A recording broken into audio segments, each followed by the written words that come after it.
It's one of those moments where I didn't grow up in enough in the most conservative environment, so I've had to learn it through friends and family, where you realize that there's a large portion of the church that like is deeply convinced, even if they aren't sure God exists, that God might exist, and is like a super asshole, right? It's this where they're like, look, Trip, you keep quoting these Jesus things at me, and he's great. The problem is his dad. The eternal word of God, excellent, like high quality, loving, gracious, don't judge, forgive your enemies, those kind of things. But the family's not the same thing, right? Like there's this bit where a lot of people have a deep fear that because they imagine ultimate reality is ultimately like 10 times isn't even as nice as Jesus. And I think that that's one of those big shifts that once you realize that the orthodox answer, not even like the edgy one for Christianity, is that Jesus shows us who God is. And then that would kind of preclude, I don't know, double predestination. Sorry, Calvinists. And a host of other doctrines that you're just like, no, I trust that Jesus is representative of a trustworthy testimony to who God is. But there is a whole setting aside, and to get to a space to write the God Who Riots, when your initial writing was, do I have even permission to ask these questions? Mm-hmm. Right? Like, at what point did your faith in that line of questioning kind of connect with the Spirit in a vibrant way that you pursued it enough to cultivate a public voice, to put all the energy into writing? Like, when did your own questing and rioting become something you gave yourself to in a public way, hoping, right, to share it with others? Yeah. I think one of the big turning points for me years ago was discovering liberation theology, and this idea that God has a preferential option for the poor, and so the church should too. And that kept Christianity really exciting for me.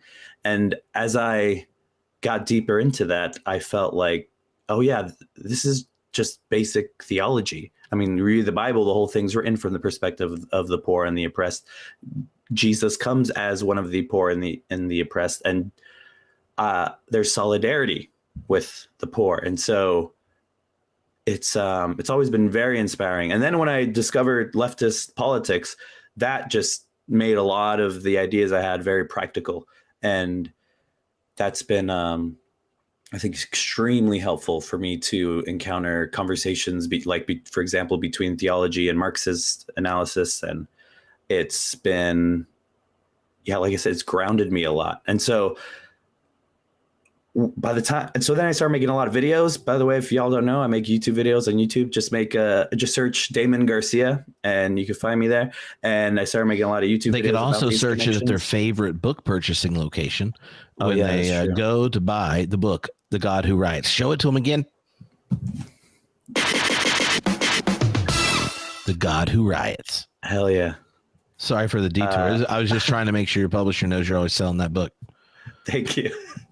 So yeah, I kept making videos, and then Broadleaf hit me up. Broadleaf Books said, you ever thought about writing a book? And I had actually been thinking. I just wasn't sure exactly. I knew I wanted to write something like a sort of anti-fascist theology type book. I just didn't know exactly how I would flesh it out. And one of the big ideas that actually became the book was, I was at a retreat and we were having conversations about contemplation and mindfulness, the inner life. And we're also having conversations about liberation and the outer work. And I realized those conversations rarely transition into each other very smoothly. And I tried to think of how we can do that. And the idea of vulnerability came to mind, because within the inner life, we are trying to embrace the vulnerable parts of ourselves and realize that that is where God is to be found and where God is made known. and in the vulnerable parts of society, in our vulnerable communities, is where God is to be found and where God is made known. That's why Jesus says, whatever you did to the least of these, you did to me. And I just kept writing on that. And then on before I started writing the book, another thing, because I had that idea, but I ended up connecting it with a bunch of other stuff because the George Floyd protests started, and there was that night where they burned the third precinct in Minneapolis.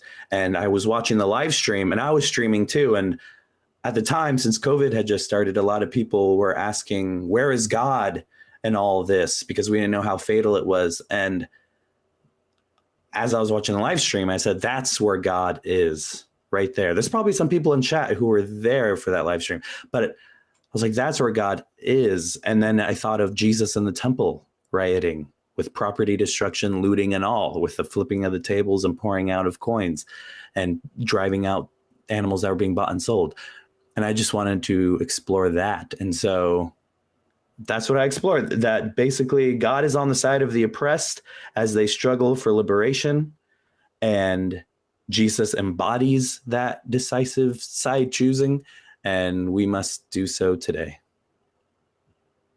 One of the things that strikes me about that, which that's a high quality origin story for a book, you know, it's much better than some of mine, because sometimes it's like you read someone that you knew was really, really wrong, got so mad that you vented in a Word doc and then realized it was 20,000 words.